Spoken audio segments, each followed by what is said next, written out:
अगर कोई मनुष्य हमारे साथ बुरा कर रहा है तो उसे करने दो, यह उसका कर्म है और समय उसके कर्म का फल उसे जरूर देगा। लेकिन हमें कभी भी किसी के साथ बुरा नहीं करना चाहिए, क्योंकि यही हमारा धर्म है। जैसी करनी वैसी भरनी, वो कहते हैं, ना कि जैसी करनी वैसी भरनी। इंसान जैसा काम करता है उसे उसका फल भी वैसा ही मिलता है। अगर आपने अच्छे कर्म किए होंगे तो आपको उसका अच्छा फल मिलेगा, और आपने बुरे कर्म किए होंगे तो आपको उसका बुरा फल मिलेगा।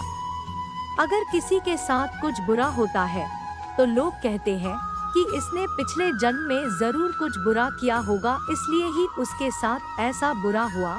और अगर किसी के साथ कुछ अच्छा होता है तो लोग कहते हैं कि इसने पिछले जन्म में जरूर कुछ अच्छा काम किया होगा, इसलिए ही इसके साथ आज ये अच्छा हुआ।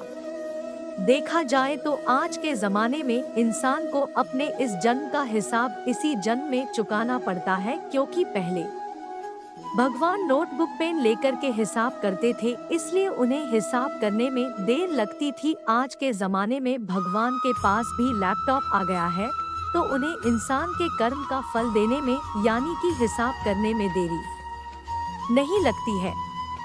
आज की ये कहानी जैसी करनी वैसी भरनी भी उसी के बारे में है। एक बार एक व्यक्ति को रास्ते में यमराज मिल जाते हैं। वो व्यक्ति उन्हें पहचान नहीं पाया।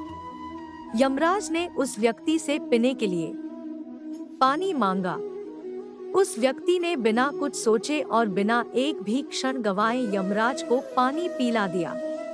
पानी पीने के बाद यमराज ने उस व्यक्ति को बता दिया कि वो उसके प्राण लेने के लिए आए हैं, किंतु उस व्यक्ति ने यमराज की प्यास बुझाई है, इसलिए वो उन्हें अपनी किस्मत बदलने का एक मौका देते हैं।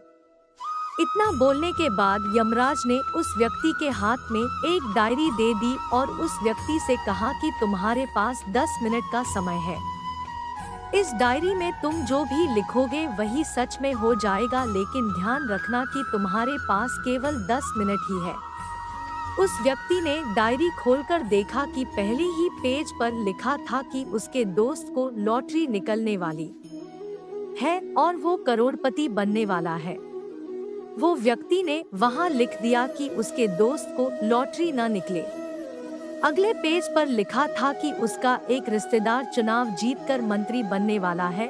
उसने वहां पर लिख दिया कि उसका रिश्तेदार चुनाव हार जाए।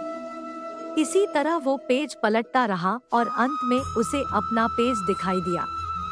जैसे ही उसने कुछ लिखने के लिए अपना पेन उठाया कि यमराज ने उस व्यक्ति के हाथ में से डायरी वापस ले ली और कहा, ली वत्स, तुम्हारे 10 मिनट अब खत्म हो गए हैं, अब कुछ भी नहीं हो सकता है।